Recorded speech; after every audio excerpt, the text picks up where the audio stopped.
C'est l'heure de notre second débat. Il est, vous le savez, volontairement décalé de l'actualité du jour. On a réussi à maintenir ça malgré cette saison très riche en actu. Zoom sur le secteur du tourisme aujourd'hui avec cette question. La pandémie marque-t-elle la fin du tourisme de masse ? Avant de confronter les avis de nos experts, un reportage en Corse où depuis le début de ce mois, 3 sites fragiles imposent des quotas de visiteurs. Des noms qui font rêver: les Aiguilles de Bavela, la vallée de la Restonica et les îles Lavezzi où on retrouve Samia de Chir. C'est le joyau de la réserve naturelle des Bouches de Bonifacio. L'île Lavezzi est un petit paradis très convoité. Jean-Michel Guglioli et son équipe sont chargés de la protéger. Monsieur, c'est une zone interdite à l'ancrage. Vous devez jeter l'ancre dans les zones de sable entre les bouées jaunes. Dans les années 70, l'île accueillait 400 personnes par an. Aujourd'hui, 290 000 touristes viennent chaque année y passer la journée. Bonjour à tous. Vous venez de débarquer sur une zone de protection renforcée des Lavezzi. C'est un espace fragile et protégé. C'est pour cette raison qu'il y a des règles très strictes à respecter. Donc dans un premier temps, je vais vous demander de rester uniquement sur les sentiers et les plages et uniquement sur l'îlot principal. Pour protéger ce site fragile, l'Assemblée de Corse a décidé de limiter sa fréquentation à 2000 personnes maximum par jour. Un quota fixé par un conseil scientifique qui doit permettre à terme de ramener le nombre de visiteurs à 150 000 personnes par an d'ici 2030. On n'a que 9 000 m² de plage, donc on ne peut pas mettre un bœuf dans un œuf et on ne peut pas mettre 4 000, 5 000 personnes par jour ici, c'est pas possible. Vous avez forcément des infractions, vous avez forcément un dérangement qui est important et donc il y a de toute façon une limitation qui est aussi quantitative. Cela fait plus de 30 ans que Jean-Michel Guglioli travaille à la préservation de l'île Lavezzi. Un petit bout de terre de 69 hectares où certaines espèces d'oiseaux protégés viennent se reproduire. Et il sait exactement où trouver leur nid. Depuis Fin-Cendré qui niche en dessous, c'est la famille des albatros.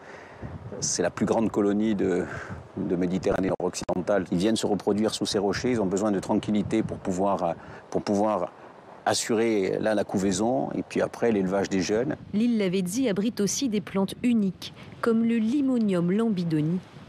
Les sentiers ne suffisent pas toujours à la protéger du piétinement. Il faut qu'on puisse avoir un petit sentier qui soit juste à côté. Et encore une fois, sur ce petit sentier, on ne peut pas mettre 300 personnes en même temps à côté. Donc il faut qu'on ait, à un moment donné, une véritable réflexion sur la canalisation, mais aussi sur la quantification et donc sur la notion de quota. À quelques mètres des sentiers de randonnée, les touristes qui profitent des eaux cristallines n'ont pas entendu parler de ces quotas, pourtant déjà en vigueur, et accueillent plutôt bien la nouvelle. Il y a malheureusement, oui, des déchets sur l'île, devant le cimetière, devant donc des sites qui sont quand même normalement protégés. Et je pense que ce serait bien que ce soit mis en place pour justement éviter tout ça. Nous, on est venu il y a quelques années et en effet, il y avait moins de bateaux, un petit peu moins de monde. Qui est des quotas, je pense qu'à terme, ça serait une bonne chose. Un peu moins enthousiastes, les bateliers qui amènent les touristes sur l'île n'ont pas souhaité s'exprimer. Aujourd'hui, l'aller-retour sur les Lavezzi coûte 37 €. Privés d'une partie de leurs recettes, les transporteurs pourraient bien augmenter ce prix. Un risque assumé par le maire de Bonifacio. L'île Lavezzi appartient à la ville. Ici, la quasi-totalité des habitants vit du tourisme. La priorité, c'est de permettre aux Bonifaciens qui le désirent de pouvoir aller sur l'île et de façon plus large, je dirais, aux Corses. Ensuite, évidemment, nous entendons sur les chiffres qui ont été avancés, laisser une part importante, je dirais, aux touristes. Et je crois que là aussi, il ne faut pas se voiler la face. Nous irons vers une politique tarifaire peut-être plus importante qui permettra aussi peut-être à la collectivité de Corse et à la commune de Bonifacio de tirer aussi là des moyens pour pouvoir continuer à entretenir et à mettre en valeur ce patrimoine exceptionnel. Si l'expérimentation est concluante, la politique de quotas testée cette année sur 3 sites sensibles corses pourrait bien être appliquée plus largement sur l'île de Beauté. Est-ce la fin annoncée du modèle du tourisme de masse? Voilà le thème de notre débat. Tout de suite, je vous présente mes invités. Sandra Wabian, bonjour. Bonjour. Bienvenue, vous êtes directrice générale du CREDOC, le Centre de recherche pour l'étude et l'observation des conditions de vie. Lionel Rabier, bonjour. Bonjour. Bienvenue, vous êtes directeur de Voyages d'Exception et président des entreprises du voyage d'Île-de-France. Florent Maillet, bonjour, journaliste au Figaro. Bienvenue à vous aussi. Avec nous en duplex, Jean Viard, sociologue, directeur de recherche au CEVIPOL. Pop, bonjour, vous êtes co-auteur de L'an zéro du tourisme, penser l'avenir après la grande pandémie, livre publié aux éditions de l'Aube. Et Laetitia Krupa est restée à mes côtés. Sandra Wabian, des quotas de touristes sur les sites les plus fragiles, on l'a vu en Corse, ça existe aussi sur d'autres sites. Est-ce qu'on peut y voir l'avenir de notre patrimoine touristique d'une certaine façon ? En tout cas, il y a quand même une prise de conscience et une forme de règles qui se mettent en place. Donc, on a beaucoup déploré pendant très longtemps le surtourisme, le fait qu'il y avait des lieux qui devenaient quasiment infréquentables, en fait, tellement il y avait de fréquentation. Et même pour les touristes, finalement, c'est aussi plutôt profitable de pouvoir profiter de ces lieux avec un petit peu d'espace, sans être les uns derrière les autres. Donc, il y a à la fois des questions écologiques aussi, de préservation des lieux, mais pour le patrimoine, c'est la même chose. Il y a des queues incroyables, enfin il y avait avant le Covid des queues incroyables devant tous les monuments parisiens ou d'autres types de festivals, etc. Voilà, il y a aujourd'hui un peu une prise de conscience que il faut réguler parce que ça ne se régule pas de manière spontanée. En fait, le touriste a toujours envie d'aller là où vont les autres touristes. Et souvent en même période de l'année, Lionel Rabier, est-ce qu'il faudrait l'envisager sur, par exemple, les sites emblématiques de l'Île-de-France ? La Tour Eiffel, le château de Versailles, etc. etc. Alors, c'est déjà le cas sur de nombreux sites d'Île-de-France, notamment sur la Tour Eiffel, où vous devez réserver pour pouvoir le visiter. Clairement. Et donc ça permet de limiter en fait. Voilà. De fait, il y a un quota. Oui, il y a un quota et j'ai envie de dire, c'est aussi aux agences de voyage qui justement reçoivent les touristes en France ou les envoient à l'étranger, de conseiller les voyageurs pour leur expliquer que, oui, ils peuvent visiter la Tour Eiffel, mais peut-être pas à l'heure de pointe, ou qu'il y a aussi d'autres choses à voir à Paris que la Tour Eiffel ou le château de Versailles. Donc, c'est un travail commun à la fois des destinations, avant tout, qui, on l'a vu pour Marseille ou pour Paris, mais aussi des agences de voyage, et aussi aux voyageurs, peut-être de se renseigner aussi sur Internet avant d'organiser leur voyage. Florent Maillet, est-ce que, effectivement, j'ai envie de dire, ça existait, mais on ne s'en rendait pas forcément compte. C'est-à-dire, quand on va visiter la Tour Eiffel, on ne se dit pas, tiens, je suis dans un quota. Vous voyez ce que je veux dire ? Mais est-ce que ça peut finalement devenir une habitude des touristes, alors qu'aujourd'hui, je n'ai pas le sentiment que ça le soit déjà ? Ça peut devenir une habitude des touristes, ça peut devenir une habitude tout court. Oui. Rappelez-vous, pendant la pandémie, on s'était habitué à réserver au restaurant, à anticiper en quelque sorte les moindres faits et gestes de la vie quotidienne.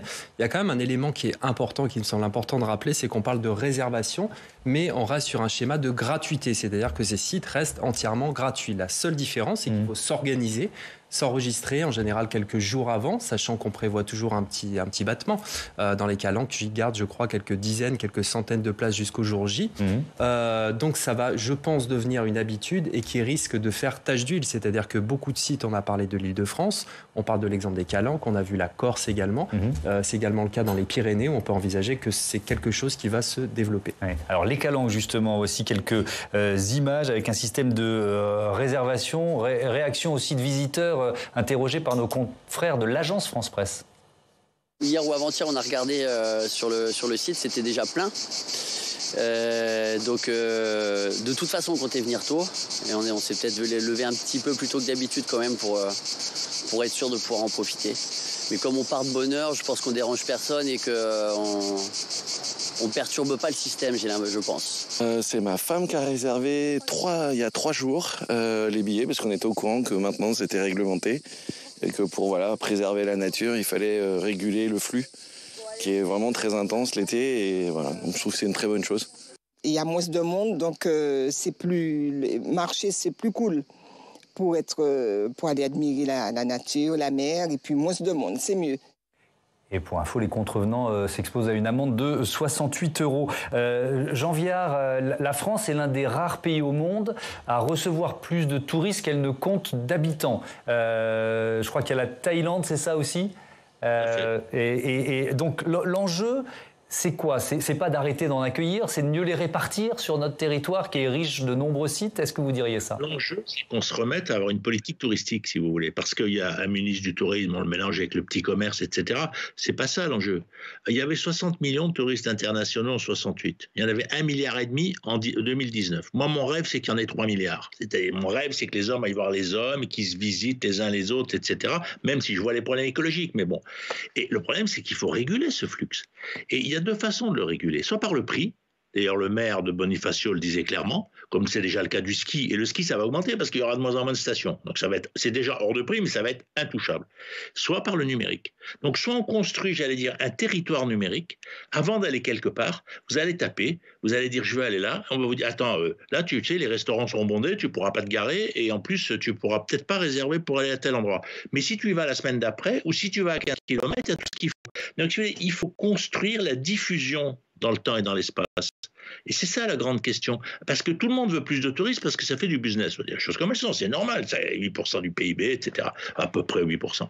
Mais il faut effectivement se mettre à ça. Moi, je suis très pour la régulation. Ce qu'on a fait chez Giton à Marseille, que les gens racontent, c'est parfait. Mais c'est normal parce que actuellement, c'est un peu comme si sur l'autoroute, il n'y avait pas de règles de circulation, il n'y avait pas de code de la route, il n'y avait rien. On lâche des fous qui ont dit il en faut 100 millions, plus les Français qui font à peu près 101 millions de voyages.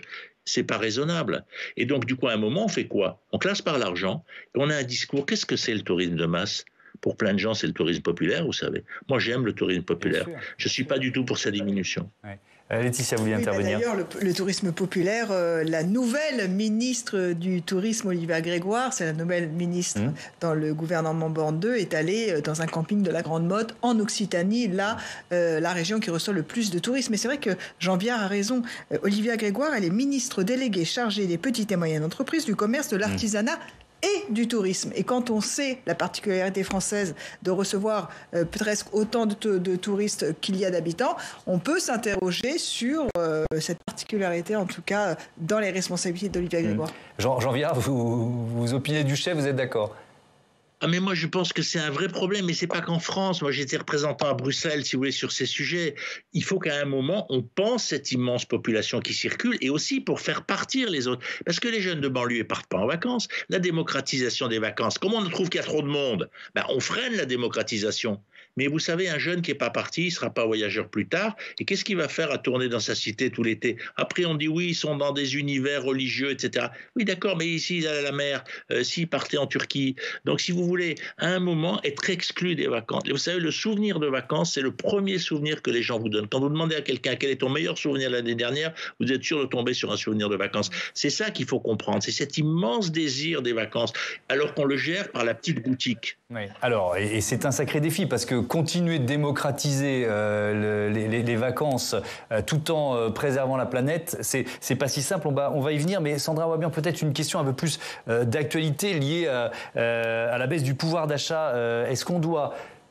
J'ai pas la réponse, mais c'est vous qui allez nous la donner. Forcément anticiper moins de départs en vacances des Français dans ce contexte, ou alors peut-être ils vont partir moins loin, moins longtemps. Qu'est-ce qui va se passer? Alors, en fait, je crois qu'il faut donner des grands ordres de grandeur. Oui. Il y a 3 types de population. Il y a 4 Français sur 10. Si on prend 10 Français, il y en a 4 sur 10 qui ne partent pas en vacances de l'année. Voilà. Et ça change pas. Ça, c'est chaque année. Ouais. Alors, ça augmente, ça baisse. Moins, mais on et là, est avec le Covid, ça avait plutôt augmenté, puisqu'il y avait en plus les questions de restrictions sanitaires. Après, il y a aussi 4 Français sur 10 qui partent, mais qui partent à l'économie. Donc, ils partent en voiture, ils partent en France, pas trop loin, et ils partent plutôt chez de la famille et des amis. Et ceux-là, ils sont directement touchés par les questions de pouvoir d'achat. Et donc, notamment l'augmentation des prix de l'énergie et du carburant, qui représente un quart du budget des vacances, c'est énorme pour eux, un quart en moyenne, mais 37% chez les plus modestes. Donc pour eux, c'est vraiment un impact très important. Effectivement, ils vont partir moins loin, moins souvent, moins longtemps. Ils vont peut-être aussi renoncer à leurs vacances cette année pour partir l'année d'après. Et puis après, on a 2 Français sur 10 qui, eux, vont partir beaucoup, souvent, et qui sont un peu dans ce phénomène de revenge tourisme, c'est-à-dire je vais me rattraper après 2 ans où j'ai pas pu partir, où j'ai pas pu dépenser. J'ai mis un petit peu d'argent de côté en plus sur mon compte en banque parce que j'ai pas pu dépenser en loisirs pendant 2 ans. Et donc voilà, donc on peut avoir très bien une industrie touristique qui est florissante, qui reprend, et pour autant moins de Français qui partent en vacances. Il y a ce chiffre donné par le ministère du Tourisme qui annonce un niveau de réservation en hausse avec plus 25% par rapport à ce qui est l'année de référence, qui est l'année 2019. Florent Maillet, est-ce que vous qui avez un peu le regard du journaliste sur ce secteur, est-ce qu'on peut parler d'une sortie de crise, là, aujourd'hui ? Instantanément, oui, parce qu'on sent, elle est palpable, cette envie de partir. Les gens se sont réfrénés. Il y a effectivement cette fameuse épargne Covid qui ne concerne pas tout le monde, mais qui a bel et bien été mise de côté. Donc, instantanément, la réponse pourrait être oui. La question, c'est qu'est-ce qui va se passer ensuite ? Et c'est surtout là, je pense que les professionnels expliquent déjà des inquiétude parce qu'ils sentent venir par une somme de petits indices quand même des réflexes. Lorsque vous allez à l'hôtel, vous n'allez peut-être pas souscrire un petit déjeuner qui pèse quand même pour près de 10% du prix de la chambre.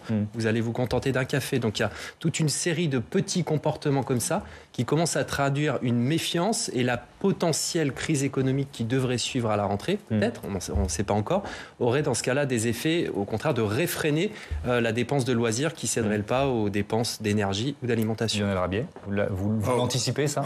D'abord, je voudrais confirmer les chiffres sur l'été, puisque effectivement, en termes de réservation en valeur, on est sur une hausse de plus 20% par rapport à 2019. Ouais. Alors, on prend comme scope les Français qui réservent via une agence de voyage ou un intermédiaire, les fameux 2 sur 10.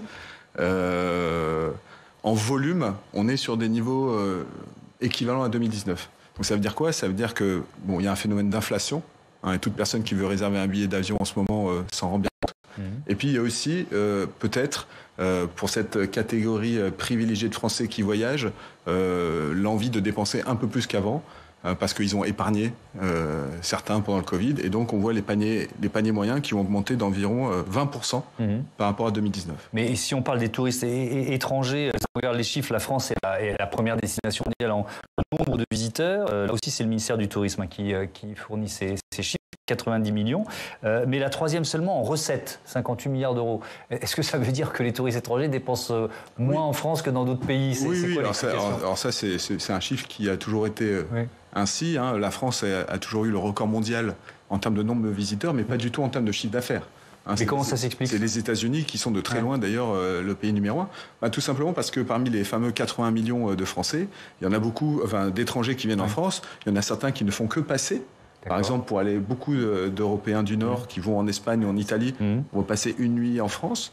Et c'est d'ailleurs l'enjeu. C'est l'enjeu effectivement de notre pays, d'essayer de faire en sorte que ces voyageurs qui ne font que passer restent un peu plus longtemps et si possible plutôt dans des zones qui sont aujourd'hui peu concernées par le tourisme. Florent Maillet, j'y arrive, excusez-moi. Je voulais qu'on commence à aborder la question du tourisme responsable et peut-être de la réaction des populations qui vivent dans les sites les plus recherchés par les touristes français ou les touristes du monde entier. Et notamment avec ce mouvement contre les paquebots géants. Là. On l'a vu à Venise, on l'a vu à Ajaccio, on l'a vu à Nice. Est-ce qu'on peut parler d'un mouvement en amorce en tout cas? On sent une colère qui se cristallise, qui est le résultat et la conjonction de plusieurs facteurs. La difficulté de se loger, les prix qui augmentent. Donc on le voit, et puis dans le même temps, c'est un petit peu ce que disait Jean Viard tout à l'heure, il n'y a pas de politique structurante peut-être de tourisme en tout cas, il y a une politique économique du tourisme, c'est-à-dire que ces territoires en tirent parti. Mais c'est ça, les mêmes personnes. C'est une espèce de schizophrénie, c'est-à-dire que c'est aussi souvent des départements ou des villes qui vivent beaucoup du tourisme. Ça, et vous avez pris quelques exemples. Moi j'ai un exemple en tête notamment, c'est Saint-Malo, qui était réputé avoir pris une politique relativement restrictive contre Airbnb. Les mêmes habitants de Saint-Malo, une partie en tout cas, qui prétendent avoir une démarche plus responsable que les autres, vont au contraire s'élever contre une réglementation qui juge plus restrictive. Le sujet est compliqué. Ce qui est sûr, c'est qu'il y a des colères qui s'expriment maintenant publiquement. Je pense à Barcelone, je pense à la Corse, effectivement. Je pense aussi au Pays Basque, voilà, donc des territoires où les citoyens font part de leur mécontentement. Mais les mêmes citoyens peuvent avoir un comportement complètement schizophrène à certaines périodes de l'année. Lionel Rabier, est-ce qu'on parle de tourisme responsable? C'est quoi les critères? Alors d'abord, effectivement, le tourisme responsable, c'est un tourisme qui préserve les lieux où vont les touristes, c'est-à-dire à la fois au niveau économique. Et c'est pour ça que originellement, ce qu'il y avait derrière le tourisme responsable, c'était vraiment cette idée que les populations de destination récupèrent véritablement la valeur du voyage. Donc c'était quelque chose d'essentiel. Et puis on parlait aussi évidemment de la préservation des écosystèmes. Aujourd'hui, le sujet qui émerge le plus, c'est la question du réchauffement climatique.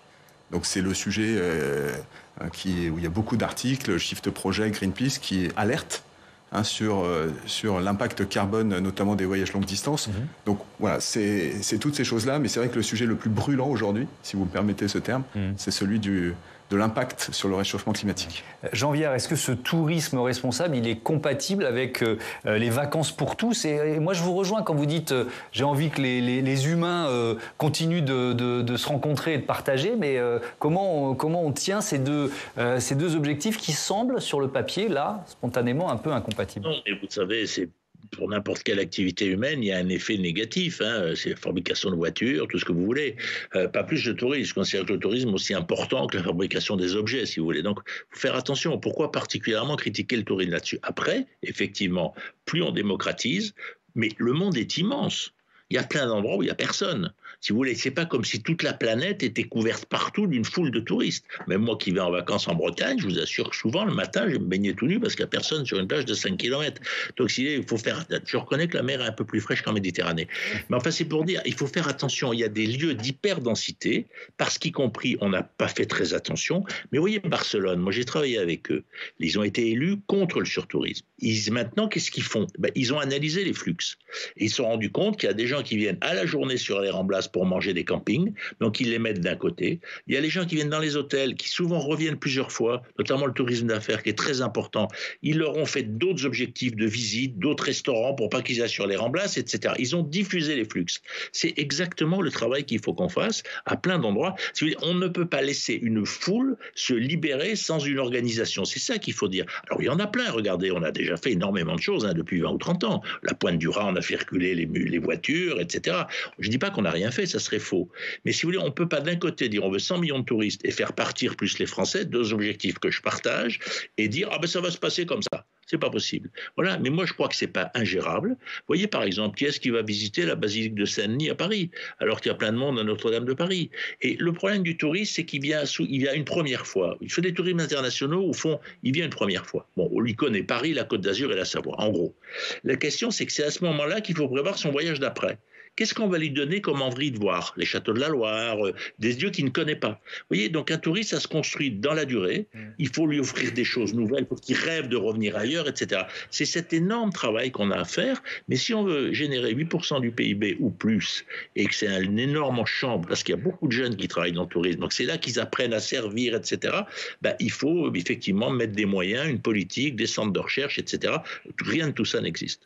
Sandra Wabian, on parle d'écotourisme. C'est pas le premier argument dans le choix d'une destination, d'un site ou d'un hôtel, clairement. Non, le premier argument, c'est... en fait, il y a trois arguments principaux. La proximité avec la famille et les amis.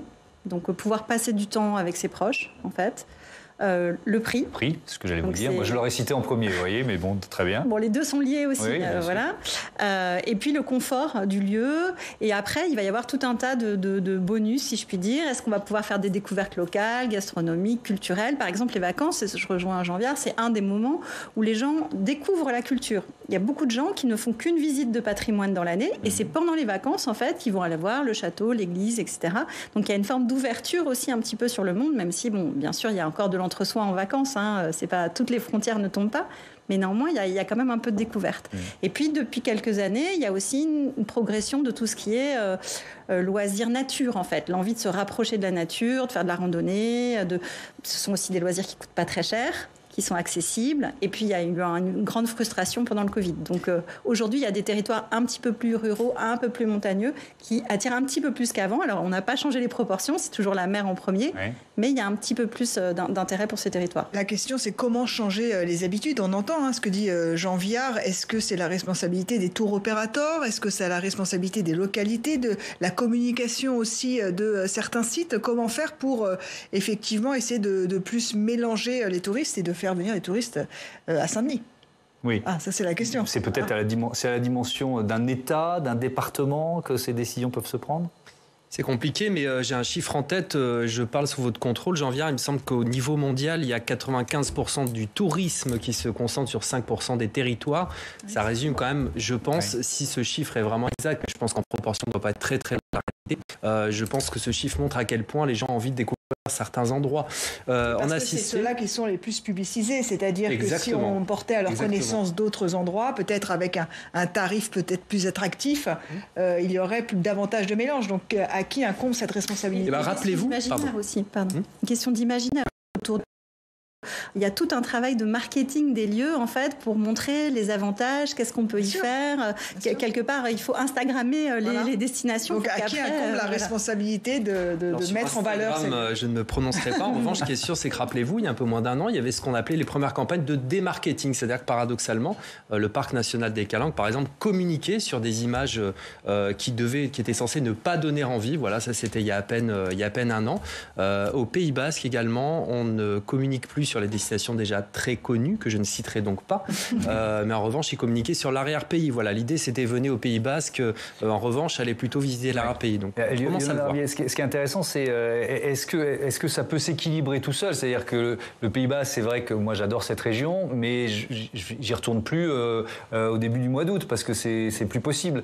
Et donc, est-ce que ça se rééquilibre finalement au bout d'un moment? Ou est-ce qu'au contraire, quand une destination est à ce point imprimée dans les habitudes des touristes, ils continuent d'y aller, même quand il y a beaucoup trop de monde? Je pense que la question fondamentale, c'est quel touriste on veut faire venir en France.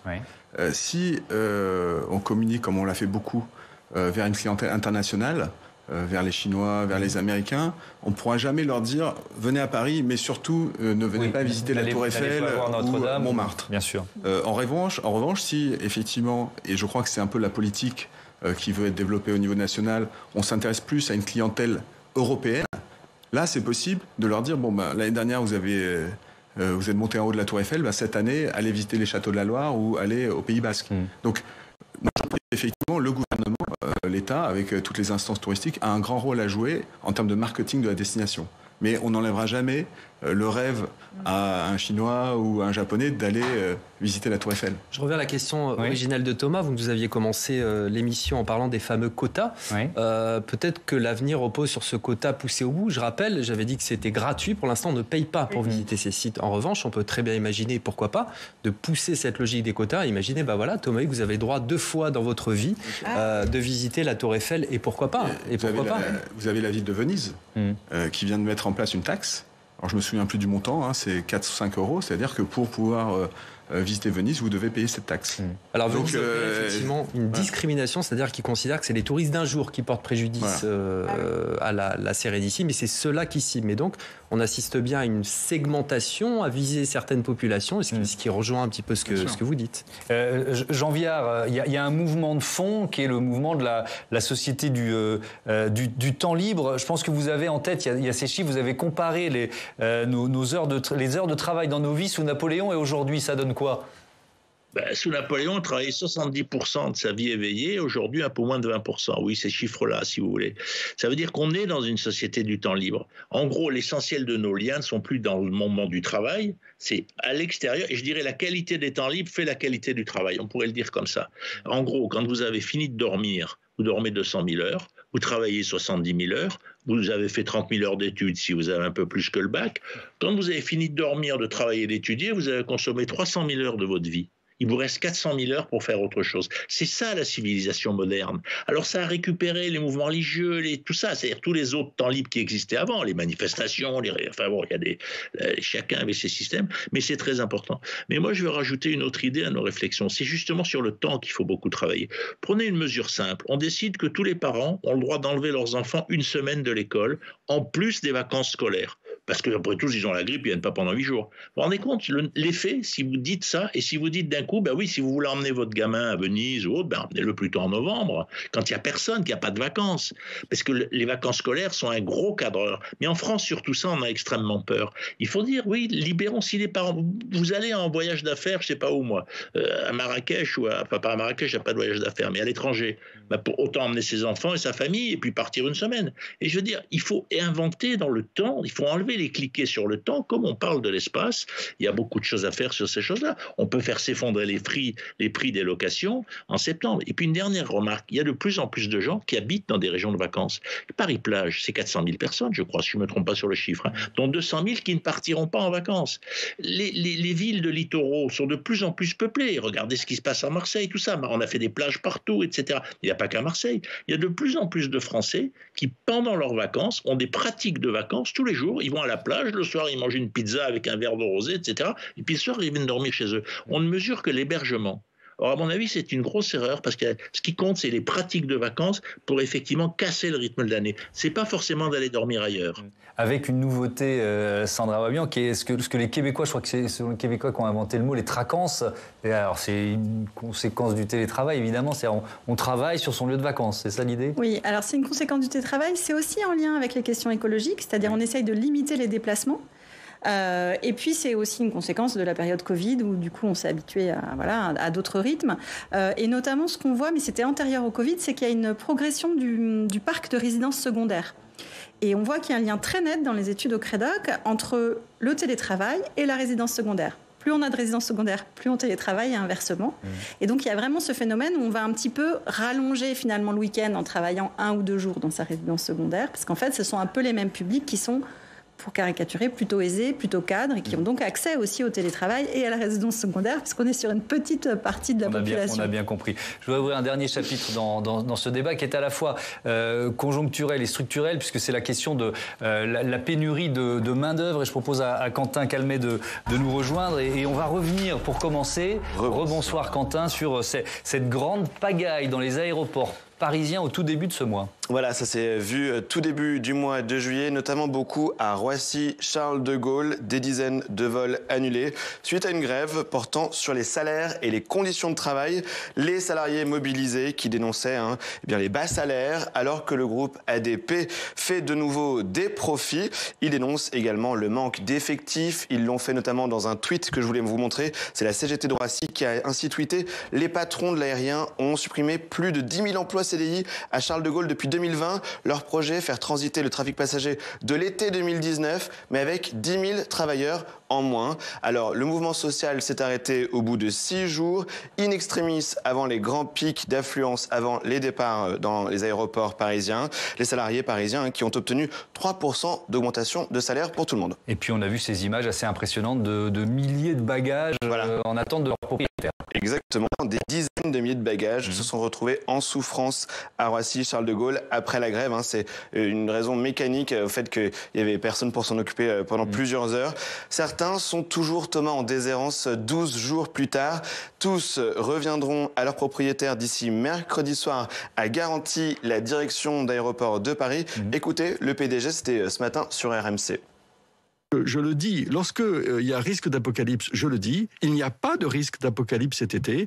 On a des équipes très mobilisées et encore une fois, je suis infiniment malheureux que cet épisode du 1er juillet ait créé cette tache dans notre image. Voilà, Augustin de Romanet qui s'est excusé auprès des utilisateurs des aéroports de Paris, vraiment de façon très plate ce matin sur RMC. Mais donc on le voit, les Français qui repartent massivement en vacances avec une hausse brutale du trafic. D'ailleurs, dans cette interview, le PDG d'ADP dit qu'on est presque au chiffre 2019 pour la fréquentation de ces aéroports. Sauf que donc les effectifs des équipes n'ont pas suivi, des manques d'effectifs qui touchent, Thomas, également les compagnies aériennes. Elles peinent à recruter depuis plusieurs mois. Oui, et on a vu certaines compagnies aériennes annuler des milliers de vols faute de personnel. Certaines compagnies qui vont faire la grève aussi en fin de semaine pour le week-end. Ça, on sent celle qui part en vacances et qui est un peu agacée. Lionel Rabier, est-ce que vous avez, alors question au directeur de voyage d'exception, est-ce que vous avez encore des clients qui attendent leur bagage là ? Non. Ils les ont tous retrouvés. Voilà, mais cela dit, moi je pense qu'il y a encore un risque d'apocalypse. D'abord parce qu'il n'y a pas que le problème de Charles de Gaulle, il y a aussi le problème des aéroports, on va dire périphériques. Aujourd'hui à Amsterdam, à Londres, vous avez des problématiques qui sont encore plus graves que celles qu'on vient de voir à Charles de Gaulle, et ça se répercute sur les voyageurs, sur ceux qui viennent en France notamment, et puis aussi le problème de la police aux frontières.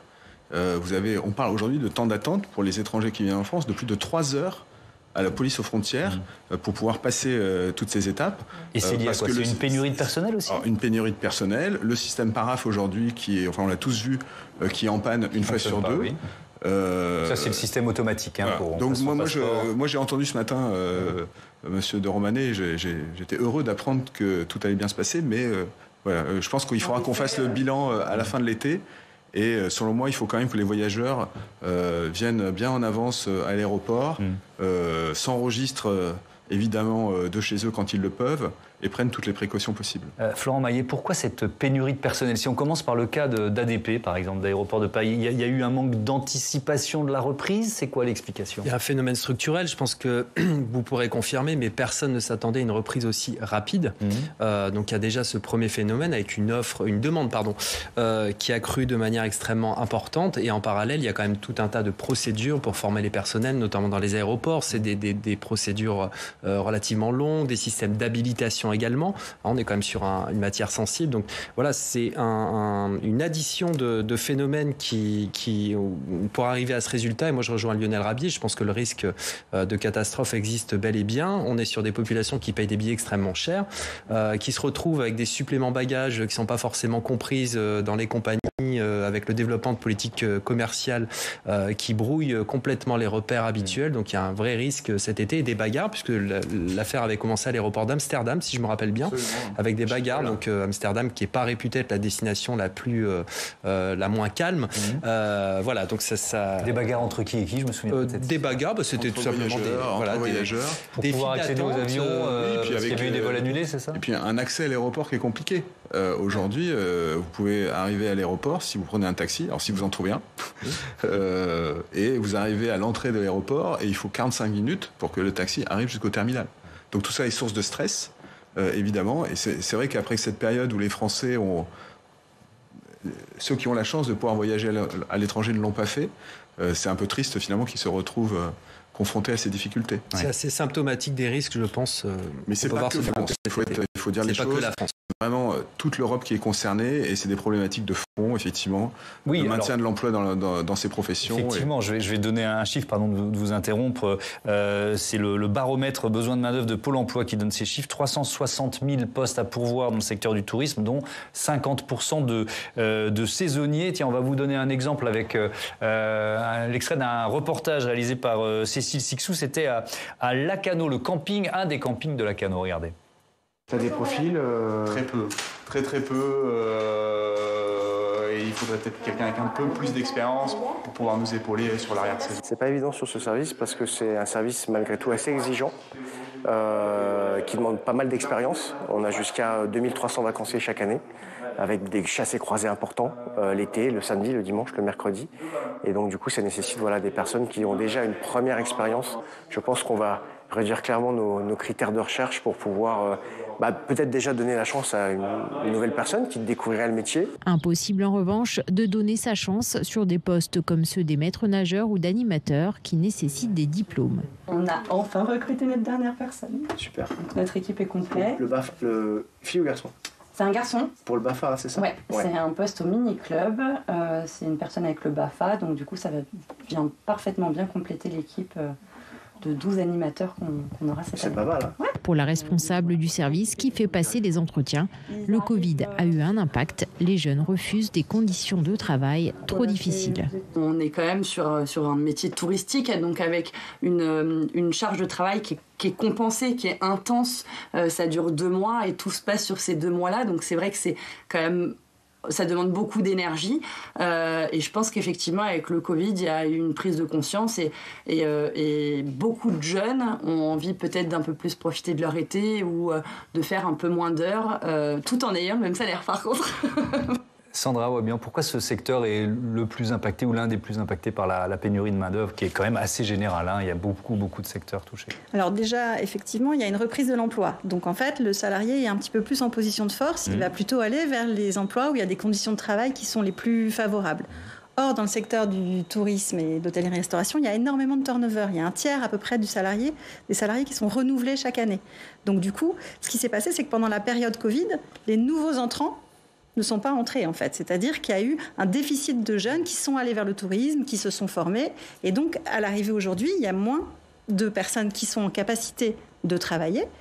Et puis, il y a aussi des pratiques dans l'industrie touristique qui gagneraient à être un petit peu améliorées autour... Notamment la question des salaires. Alors, il y a eu une augmentation salaires, mais il y a aussi de 16%, c'est ça, d'un accord de branche. Les salaires, je crois que c'est évidemment un élément important, mais il y a aussi tout ce qui est, par exemple, les questions d'horaires, donc avoir des horaires qui soient plus agréables. Donc, il y a des restaurateurs, par exemple, qui rassemblent les services pour que les gens aient des journées qui soient plus compactes et qu'ils n'aient pas un temps de pause entre deux. Donc, il y a des choses à faire, mais c'est vrai qu'aujourd'hui, les conditions de travail, et puis, il y a aussi un élément, la réforme du chômage, qui, d'une certaine manière, donc a réduit. Il faut maintenant avoir 6 mois en fait pour pouvoir accéder aux allocations chômage et donc mécaniquement ça a réduit le pool des saisonniers. Lionel Rabier, c'est structurel. Je sais qu'il y a un accord qui a été signé par exemple avec le gouvernement tunisien pour faire venir des salariés. Alors ça sera plutôt pour la saison prochaine d'après ce que j'ai compris. Est-ce que vous pensez que cette situation qu'on est en train de vivre, elle peut durer longtemps, plusieurs saisons ? Non, je pense pas que c'est structurel.